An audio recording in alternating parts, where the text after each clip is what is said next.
Growing older taught me how to love video games again. Now I know that for a lot of people, it's pretty much the exact opposite. As you grow older, all of your time gets sucked away by hassles and bullshit like taxes and work, and being a slightly less shit parent than your own. But fear not, for I have the secret to all of your worries. First step to regaining your love for video games is to stop caring so much about video games. This sounds very paradoxical, I know, and you're probably thinking, but Jade Man, isn't the whole reason I clicked on this video in the first place to learn how to actually regain my love? Yes, but this point doesn't apply to all games.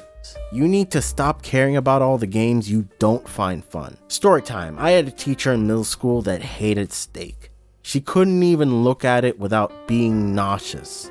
But it turned out when she was a little girl, she loved the stuff. She ate it all the time until she projectile vomited and made a mess by ejecting it from her body all over the place and all over her family in a massive overeating incident. Now she avoids it like the plague. However, imagine if she didn't stop eating it, and instead of listening to her body, she tried to push through and force herself to love the sensation of barfing. That's how you fucking guys look when you play 4 hours of a league every day, even though the game makes you fucking miserable. Off with this stupid champ with these stupid items. Go yourself, Riot. God damn it. Oh shit, this game. This game is so bad. They just do this shit for no reason. Why the fuck do they do this? So annoying, man. They do not play this shit. God damn, it drives me crazy. A lot of gamers get stuck in this mentality where they only want to play one genre or games made by a specific developer. This, in my honest opinion, is the core root of people getting tired of games. Especially if you work a 9 to 5. Bros will deal with bitch-ass customers all day, clock out, and then deal with cocksuckers on League of Legends or Apex or whatever. One of the things they don't tell you as a kid is that when you become an adult, you relish the opportunity to not deal with shitty people. It's so many subject themselves to that while they're off the job, not caring. You guys are doing stupid shit and not healing the team and we die. Dude, you're literally just standing back there by yourself doing nothing. You can heal your team, man. I know I'm 3 foot tall, but fucking heal me, dude. I have the most healing in the game. What do you want? More healing. Anybody can pump a tank full of heals, man, and get Well, you keep 8K. It's literally not hard. like 3 fights in a row. You flank left side and just run on point. Yeah! Yeah, no, dude, there has to be a flanker. If there's no flanker, then we're not getting Well, then any. play a flank hero, not Torbjorn a flank hero. Torb is a flank hero. What are you talking about? That's a His suicide turret is a mission. distraction. You set up his turret and then you flank them because they're focused on the turret. That's his whole fucking shtick. Not really. It is. That's literally it. I guarantee Learn that, the game. I guarantee that turret would have been more useful for the Moira sucking off. Dude, those I have healers. more hours on Torb than you probably have in this entire game, so don't fucking talk to me. Don't fucking talk to me Well, it about clearly it. wasn't working. I don't know what you want. Man, You I got more kills than the Bastion. You're telling me how to play my I hero. have Why more can't I damage tell than the you- Bastion. Why can't I tell you how to play your hero if you're telling me how to play my hero?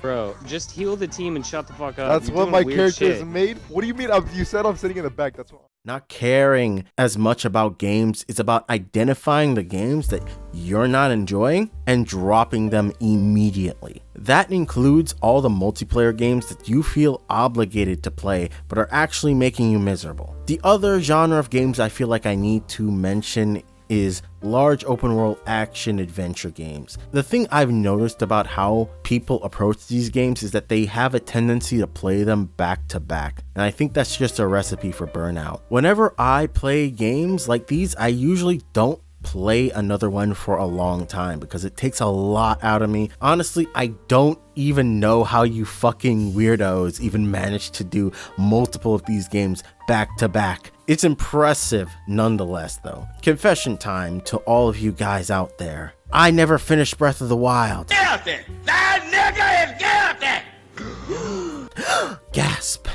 The game's size and my attention span got in the way of me conquering it. I started up the game filled with wonder and intrigue. Growing up, I didn't get to play a lot of large-scale Zelda on the console, so I ran with it and beat my first divine beast along with a decent amount of the shrines. But after that, something just clicked in my head and I lost interest. This brings me to the second step of the process. Start dropping games. Do it now. Start dropping games. There's a school of thought in games that people are really attached to, and that's that you have to finish games for the clout. Just so you can say you finished it and so that people will allow you to utter anything about it. The issue is that it leads people to, once again, play shit that they don't enjoy, ultimately making their gaming experience miserable. I say fuck that. Video games are supposed to be fun. You gotta be like the food critic from Ratatouille. If it don't taste good, don't swallow. There are literally thousands of games out there waiting to be played. Why should this one bitch ass little game get your time if you're not feeling it? Also, a drop is not necessarily a drop forever.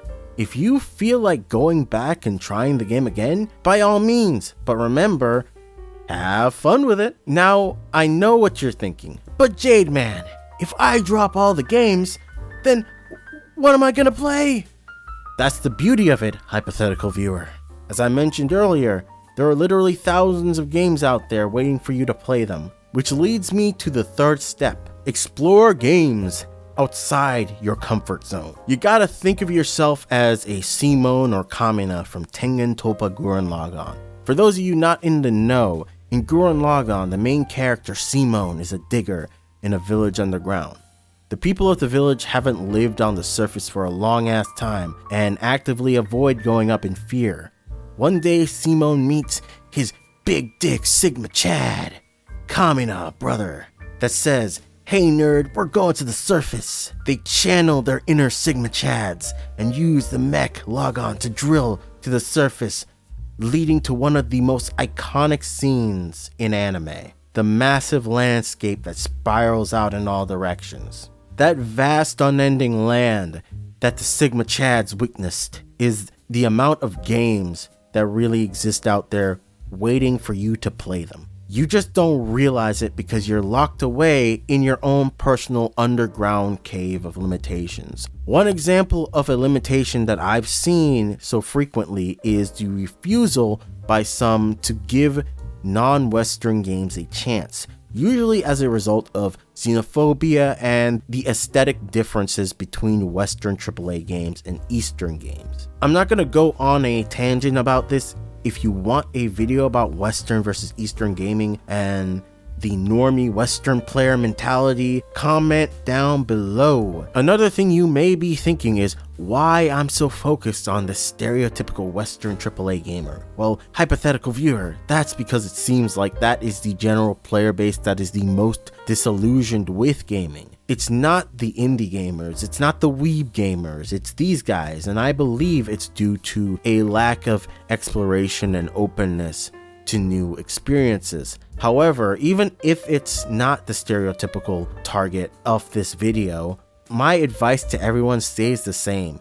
You've got to start trying out lots of different things and seeing what clicks with you and what doesn't. The biggest reason people fall out of love with video games is that they got stuck in a cycle of playing the same shit over and over again. Whether that's playing 10,000 hours of TF2 or just playing the same genre, like people who only play looter shooters, eventually you're going to get bored. Go out and buy a random indie game and play that for a bit.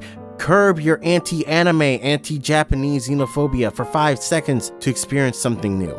And if you're a fucking weeb who's bored of those weeb-ass games, for example, go play something hyper-realistic Western game or whatever. You just might like it. Who knows? Anyway, this has been Jade Man. I hope you enjoyed the video. Please like and comment and subscribe. Also, hit the fucking notification bell at the bottom. Otherwise, over half of you won't get notified of my next video. Thanks for watching. Till next time.